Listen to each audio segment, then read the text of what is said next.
Hello, what's good? Welcome to the show. The Brooklyn Nets have beaten the Raptors 131-129. Obviously, it's happened a few hours ago now. Couldn't watch the game, so I decided to rewatch it and then share my thoughts on it instead of doing a watch along.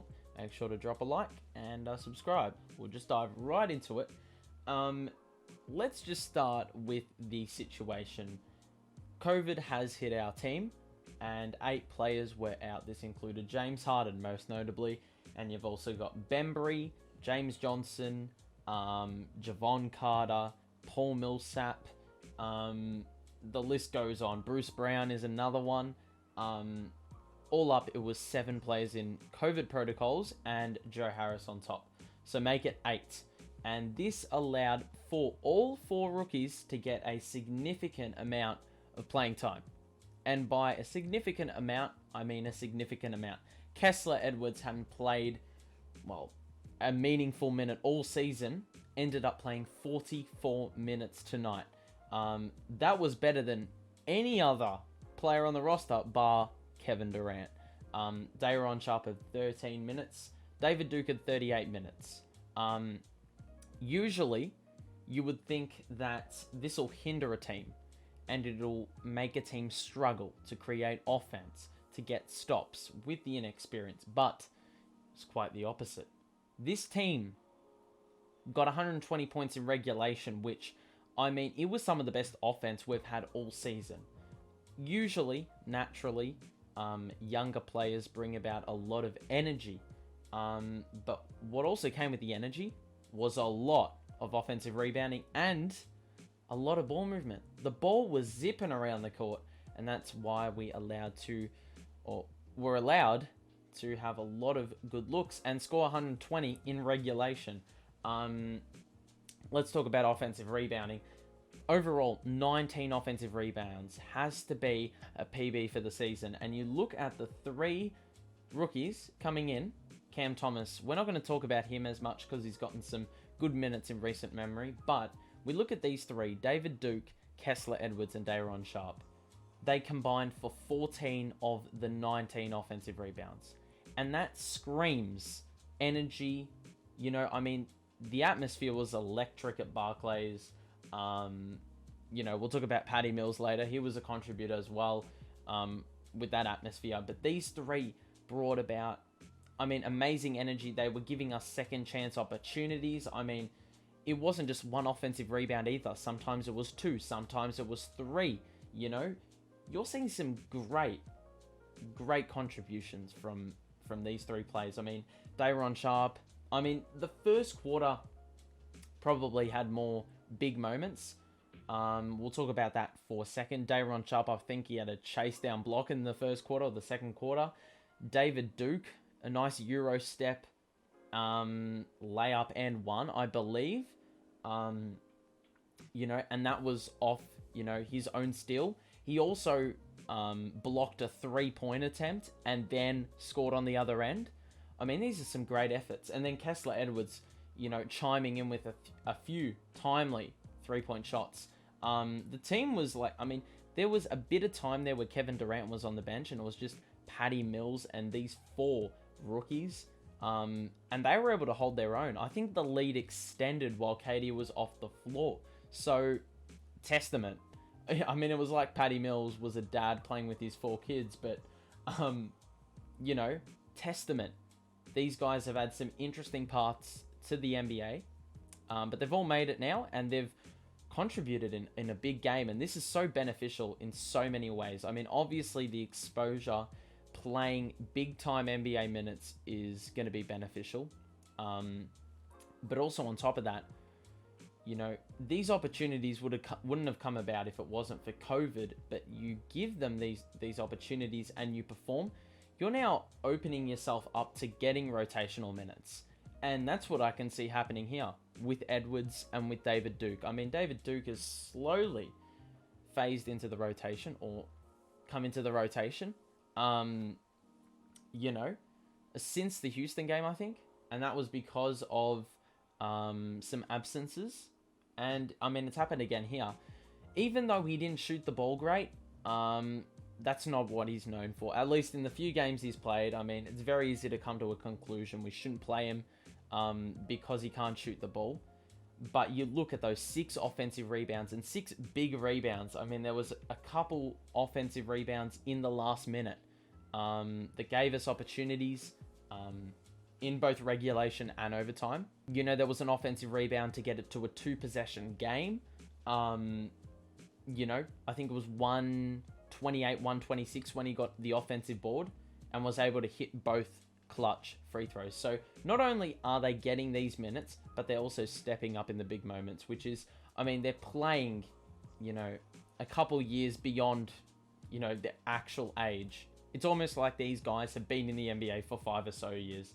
You know, you look at Kessler Edwards, big plays as well, especially in the first half. As I said, couple 3-pointers. You know, the defense was brilliant. He is a 3-and-D kind of player, so he's going to give that to you. And look, I think he should get some more opportunities. If he can, you know, replicate that every so often, I think that's going to, you know, take us a long way. You know, we won't have to see the likes of Javon Carter in the world if David Duke is performing. We won't have to see, you know, as much of Bembry or Bruce Brown if Kessler Edwards is hitting 3-pointers and offering the same level of defense, or even better, you know. Obviously, we shouldn't forget that we gave up 44 points in the third quarter, and lapses are natural, especially when you've got young players running around. But the fashion in which it happened wasn't ideal. The Raptors had, like, easy looks. You know, I can't really count on both hands how many times, you know, the Raptors did a nice little whip pass to the basket where there was one player, and it was a Raptors player. It should not be a Raptors player chilling by himself under the rim. So that's how the 44 points basically ended up happening. But once again, you know, fourth quarters have been our strong suit, at least more recently. And, you know, we were able to deliver again. Only 20 points for the Raptors in the last quarter. And, you know, you really cancel out that 9-0 run they went on in, I think it was about the last 5 minutes. We didn't really score a bucket until that Patty Mills 3. So, you know, credit to us for digging deep. And once again, I'll say it once and I'll say it again, an absolutely wonderful, absolutely mature performance by these young guys. It's amazing. Half of our team were rookies. And the ability to perform like that is quite admirable. I think we just got to take a little bit of a look at Blake Griffin as well, you know. Missed 24 3-pointers. I don't think he'd scored a 3 in a month, believe it or not. And he hit 2 in a row. And there were 2 big threes as well, because I think it was in that period where the Raptors went on a run. And, you know, those 2 3-pointers helped us cushion our lead enough. So when the Raptors did go on this huge run, you know, it wasn't a blowout. You know, that can do a lot to confidence as well. So thankfully, you know, he knocked a couple threes down. He played some good defense. Defensively, even though we gave up 129, there were a lot of good defensive possessions. I mean, we're talking shot clock violations. We're talking blocks. I mean, it was, you know, it was more clear, more clean cut. You know, in the first/second quarter where the defense was, but yeah, I mean, Nick Claxton as well. You know, first quarter, you know, he was on fire. Like, he was getting dunks left, right, and center, putback dunks. You know, 3 offensive rebounds to him as well in this one. And yeah, you look at the block count: 5 blocks, 7 steals. I mean, the energy. I mean, I can't really go on enough about the energy that this team brought. And I want to see this more. You know, I would not be opposed to seeing these guys play again. And look, when you put James Harden back in the rotation, it's a really interesting thing you've got going, an interesting dynamic, because, you know, these kids, they don't carry an ego. They don't really, you know, they don't hype themselves up as much. So, you know, they're just trying to play the team game. And as much as James Harden wants to play the team game, sometimes he just gets a bit carried away with his own jump shot. And, you know, halts the offense. I mean, there was that time in that third quarter where, you know, the Raptors obviously went on this run. We turned the ball over. We couldn't get stops. the offense stopped, but it wasn't, because we weren't getting good looks. It's just the shots weren't falling, basically. It's as simple as that. And I think we've just got to, we've got to shout out Patty Mills, the fellow countryman. 7 threes tonight. Say less, bro. 30 points. Defense, he was on for a very long stretch there. He played 43 minutes tonight. Hit a couple good mid-ranges as well. Obviously, the three-pointer to go into overtime, you can't really understate the importance of that. But I think even his veteran presence, especially in that period in the second quarter where it was just him on the floor and the 4 rookies, the ability for them all to mesh, I think it's a really interesting dynamic. But the fact it was able to work and we were able to hold a lead, actually extend the lead, it's quite amazing. So shout out to Patty. He's had a great season. Probably his 10th 20-point game of the season, I'd like to say, which is a PB for him. So congrats to him. Best plus minus in the team as well today. I think that says a lot as well. Amazingly enough, we haven't even talked about Kevin Durant, who had a triple-double. You'd think in a game like this, given the circumstances, KD's going to drop 50. But, he had 29 shots. He didn't shoot the ball, really well, to be honest. The efficiency was well down.